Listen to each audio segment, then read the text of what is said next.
노후 준비 다들 해야 한다는 건 알지만 막상 뭘 해야 할지 어떻게 해야 할지 막막하시죠? 국민연금 점점 줄어들고요. 퇴직연금 이직하면서 사라지기 쉽습니다. 그래서 결국 마지막까지 믿을 수 있는 건 개인연금 뿐인데요. 그 중에서도 꼭 챙겨야 할 계좌가 바로 연금저축 펀드입니다.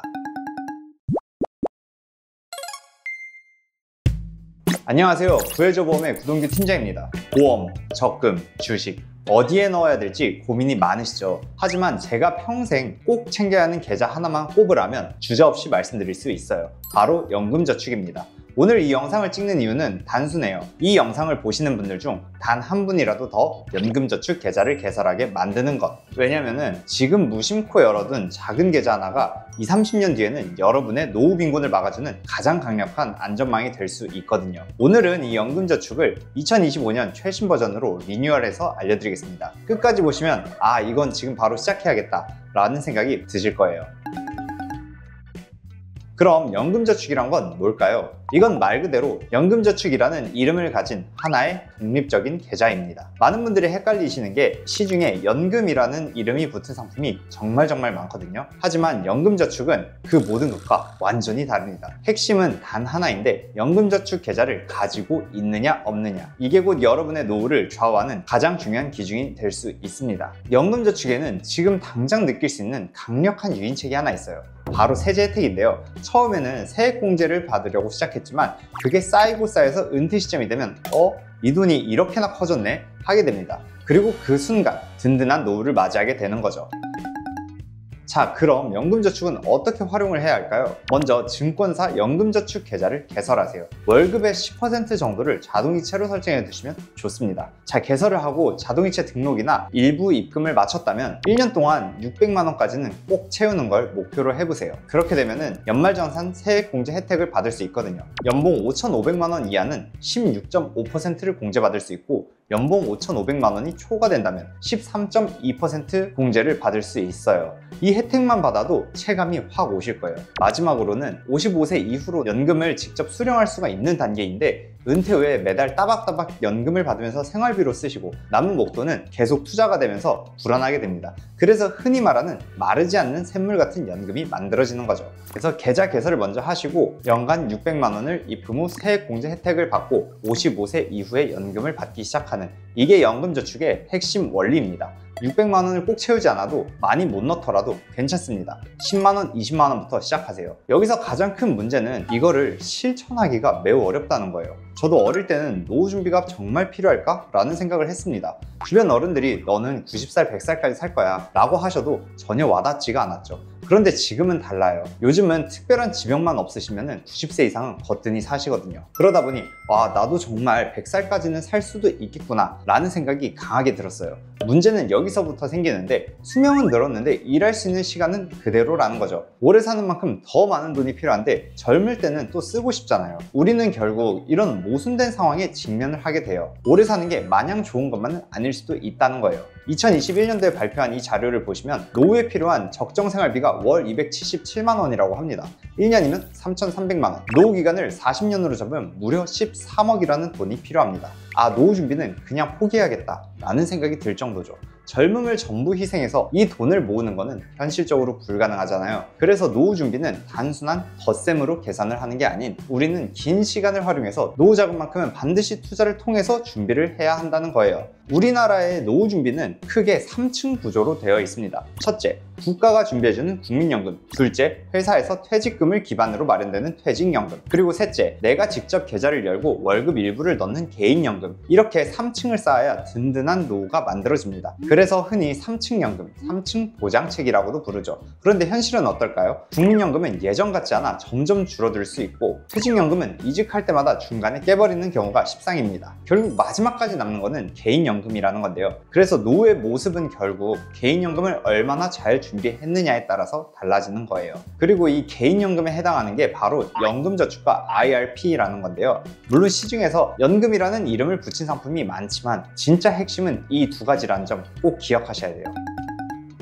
연금은 크게 두 가지로 나뉘는데 세액공제를 받을 수 있는 세제 적격 연금과 비과세 혜택을 주는 세제 비적격 연금. 세제 비적격 연금은 보험사의 영역이고 오늘 우리가 다룰 거는 바로 세제 적격 연금입니다. 자, 그러면은 세제 적격 연금은 다시 세 가지로 나눌 수가 있어요. 국채 위주로 아주 보수적으로 운영하는 연금저축 신탁이 있고 보험사가 정한 금리로 굴러가는 구조인 연금저축보험, 내가 직접 투자 상품을 선택해서 운용하는 연금저축 펀드. 세 가지 모두 장점은 있지만 제가 수많은 고객을 상담해본 결과 효율성과 성장성을 동시에 잡을 수 있는 건 단연 연금저축 펀드였습니다. 왜냐면 이 계좌는 불필요한 비용이 거의 없고 내가 넣은 돈이 그대로 투자로 굴러가서 복리의 힘을 가장 크게 누릴 수가 있기 때문이죠. 물론 다른 연금도 있으면 좋습니다. 하지만 우선순위를 정한다면 연금저축 펀드가 1번이고 그 다음이 보험이나 신탁이에요. 그렇다면 연금저축 한 해에 얼마까지 넣을 수 있을까요? 1년 최대 1,800만 원까지는 저축이 가능합니다. 그 중에서 세액공제 혜택은 연 600만 원 한도로 받을 수 있고요. 즉 단순하게 설명을 드리면 입금 가능한 최대치는 월 150만 원이고 세액공제를 받을 수 있는 한도는 월 50만 원. 이렇게 생각하시면 이해가 쉽습니다. 중요한 거는 월 한도, 분기 한도가 없고 오직 연 한도만 있다는 점이에요. 그래서 입금하는 방식이나 방법은 굉장히 자유로운 편인데 매달 10만 원, 20만 원씩 꾸준히 넣다가 연말에 부족한 금액을 한 번에 채우거나 연초에 성과금 처럼 목돈이 생겼을 때 미리 넣는 방법도 있겠죠. 그럼 여기서 궁금증이 생기실 거예요. 아니 1,800만 원까지 넣을 수 있다면서 왜 세액공제는 600만 원까지만 해주는 거죠? 세액공제 한도는 600만 원이지만 그 이상 넣는 금액 최대 1,200만 원에 대해서는 세액공제는 못 받을지언정 연금저축의 나머지 모든 혜택을 그대로 가져갈 수 있습니다. 결론적으로 여유가 된다면 600만 원 이상 넣는 것도 충분히 가치는 있다는 거죠. 연금저축의 첫 번째 세제 혜택은 바로 세액공제, 즉 돌려받기입니다. 쉽게 말해서 내가 연금저축에 넣은 금액만큼 연말정산에서 세금을 줄여주는 효과가 생기는 거죠. 그래서 원래 세금을 더 내야 했던 분은 내는 금액이 줄어들고 환급을 받던 분은 환급액이 더 커지는 거예요. 세액공제율은 연봉 5,500만 원을 기준으로 달라져요. 연봉이 5,500만 원 이하일 경우는 16.5%가 공제되고 5,500만 원이 초과된다면 13.2%가 공제되거든요. 예를 들어서 연봉 4천만 원인 분이 1년 동안 500만 원을 넣었다면 500만 원 곱하기 16.5%인 82만 5천 원을 돌려받을 수 있는 거고요. 이 금액이 크다고 와닿지 않을 수도 있는데 사실 엄청난 혜택이에요. 왜냐면 지금은 다른 세테크 수단이 거의 사라졌기 때문이에요. 예전에는 제형저축, 소장펀드, 해외투자 전용 펀드 같은 다양한 상품이 있었지만 이제 남은 건 연금저축 세액공제 하나뿐이라고 보셔도 됩니다. 즉 지금의 세테크의 정답은 굉장히 심플해요. 연금저축 하나로 끝이에요. 그래서 많은 사람들이 다른 건 몰라도 연금저축 혜택은 더 늘려달라고 요구를 하고 있어요. 국가 입장에서도 마찬가지예요. 우리나라처럼 잘 사는 나라 중에 노후 준비가 이렇게 부족한 나라도 흔치 않습니다. 이대로 가면 앞으로는 노인 빈곤이나 노후 대란이 뻔히 예상되는 상황이죠. 그래서 정부는 국민연금을 손보고 퇴직연금을 강화하고 마지막으로 개인연금을 준비하는 사람들에게 아주 큰 혜택을 주고 있는 거예요. 다른 건 몰라도 이건 꼭 해라 하고 국가에서 진심으로 밀어주고 있는 게 바로 연금저축이라는 거거든요. 결국 우리가 연금저축을 활용할 때 가장 큰 세제 혜택을 받을 수 있는 이유가 여기에 있는 거예요. 그럼 이제 질문이 생기죠. 세액공제를 받기 위해서는 이 돈을 어떻게 굴려야 될까요? 자, 이제 계좌를 개설하고 입금을 했다면 다음 단계는 상품 선택이에요. 연금저축 신탁이나 연금저축 보험과 다르게 연금저축 펀드는 말 그대로 펀드입니다. 수천 가지 상품 중에서 내가 원하는 걸 직접 골라야만 하죠. 대부분 여기서 가장 큰 어려움을 겪으시는데 정작 어떤 상품에 투자할지 결정하지 못한 채 그냥 현금 상태로 방치해버리기 때문이에요. 하지만 절대 그렇게 두시면 안 돼요. 현금은 안 됩니다. 물론 입금만 해도 세액공제는 자동으로 적용되기 때문에 연말정산에서 혜택은 받을 수 있어요. 하지만 그 돈을 그대로 두면 불어나지가 않죠. 진짜 중요한 건 여기서부터예요. 세액공제는 보너스일 뿐이고 이제부터 내 노후 자산을 크게 키우기 위한 투자 운용이 시작되는 거예요. 연금저축 계좌에서 투자할 수 있는 선택지는 크게 세 가지로 나뉩니다. MMF와 TDF, ETF. 첫 번째는 MMF인데 쉽게 말해서 CMA 파킹 통장 같은 개념이에요. 잠깐이라도 돈을 넣어놓고 이자는 조금 챙기는 정도라서 처음 시작할 때 부담 없이 활용하기 좋습니다. 두 번째는 타겟 데이트 펀드라는 TDF인데요. 아예 장기 연금 투자를 전제로 만들어진 상품이라서 초보자도 별 고민 없이 선택을 해도 중간 이상은 간다라고 보시면 됩니다. 그리고 마지막인 ETF인데요. 이 단계부터는 직접 내가 공부하고 선택해야 하죠. 저 같은 경우도 ETF로 운용을 하고 있는데 예를 들면 S&P 500과 같은 글로벌 대표지수 ETF를 중심으로 투자를 하고 있는데 이건 장기적으로 가장 안정적으로 성장해온 종목 중 하나라서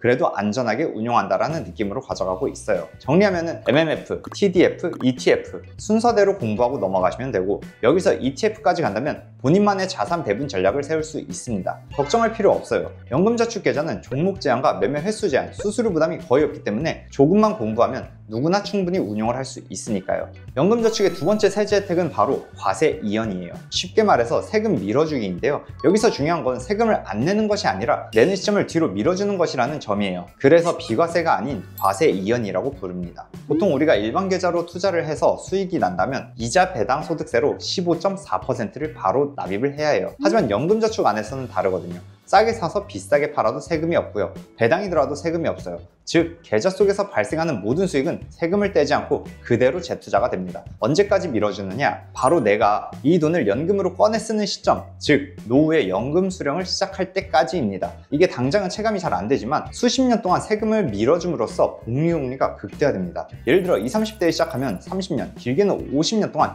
이 계좌는 계속해서 불어나게 되는 거거든요. 그래서 연금저축은 단순한 금융상품이 아니라 내 인생을 관통하는 평생 반려계좌라고 할 수 있습니다. 연금저축은 한 번 시작하면 웬만하면 깨지 않고 평생 가져가는 거예요. 그럼 이렇게 모은 돈 언제부터 연금으로 받을 수 있을까요? 연금 수령의 조건은 딱 두 가지예요. 첫 번째로 55세 이상일 것, 두 번째로 가입 후에 5년 이상 경과가 됐을 것. 예를 들어서 54세에 계좌를 열었다면 55세가 된다 해도 바로 수령은 못하고 5년을 채운 뒤 59세부터 연금을 받을 수 있어요. 하지만 대부분은 훨씬 일찍 가입해서 오랫동안 돈을 넣기 때문에 실제로는 55세 이후라는 조건만 기억하셔도 충분할 것 같아요. 그리고 또 하나 중요한 점, 연금은 반드시 10년 이상에 걸쳐서 나눠받아야 해요. 금융당국에서 짧게 일시금으로 뺐으면 그건 연금이 아니다라고 보기 때문이죠. 그래서 계좌에 적립된 금액이 적으면 10년 분할 수령, 많이 모아두셨다면 20년, 30년 길게 나눠서 받는 것도 당연히 가능합니다. 여러분은 꼭 많이 모아서 오래오래 따박따박 연금을 받으시길 바랄게요. 연금을 수령한다는 건 목돈 중에 일부만 조금씩 꺼내 쓰는 거잖아요. 그러면 여전히 남아있는 나머지 목돈은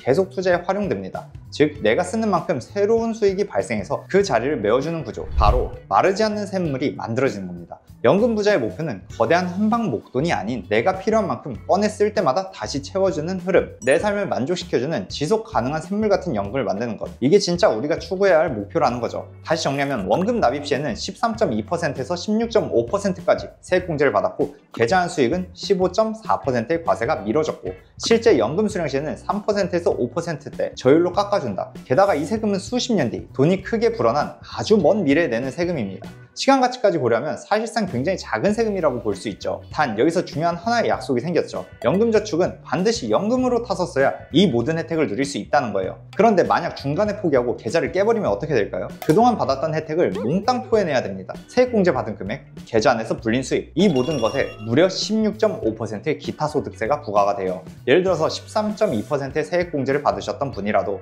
중도해지려면 16.5%를 내야 하니 결국 추가 페널티까지 묻게 되는 셈이에요. 수십 년간 쌓아온 노력이 한순간에 물거품이 돼버리는 거죠. 이렇게 강한 불이익을 두는 이유는 굉장히 단순한데, 무조건 끝까지 유지해서 연금을 받으라, 이 메시지예요. 목돈이 된다면 누구나 한 번에 찾고 싶어지고, 그걸 막기 위해 제도 자체가 철저하게 설계된 거예요. 그래서 꼭 기억하셔야 하는 게, 연금저축은 중간에 깨는 순간 모든 혜택이 사라지고 55세가 지나더라도 목돈으로 한 번에 찾을 수 없고, 반드시 연금 형태로 따박따박 수령해야만 저율과세 혜택을 누릴 수 있습니다. 연금저축은 꼼수 없이 꾸준히 모으고 꾸준히 불리고 노후에 연금으로 받는 것, 이 정석적인 방법이 최고의 활용법이에요.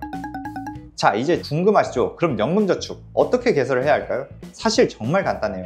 스마트폰과 신분증만 있으면 누구나 바로 만들 수가 있어요. 앱스토어에 들어가서 증권이라고만 검색해도 우리가 한 번쯤 들어봤던 주요 증권사들이 쭉 나옵니다. 이 중에서 마음에 드는 곳을 선택해서 가입하면 되는데, 여기서 팁을 드리자면 연금저축 펀드는 증권사마다 상품 구조나 세제 혜택이 거의 동일하고, 나중에 다른 증권사로 이전이나 이체도 가능하기 때문에 너무 깊게 고민할 필요가 없어요. 오늘 영상이 끝나면 바로 증권사 앱을 켜서 연금저축 계좌를 열어보세요. 미루면 늦어지고 시작하면 불어납니다. 30년 뒤 여러분이 그때 시작하길 정말 잘했다 라고 말할 수 있도록 저 구동기 팀장이 끝까지 함께 하겠습니다. 여러분의 성공적인 노후를 기원합니다.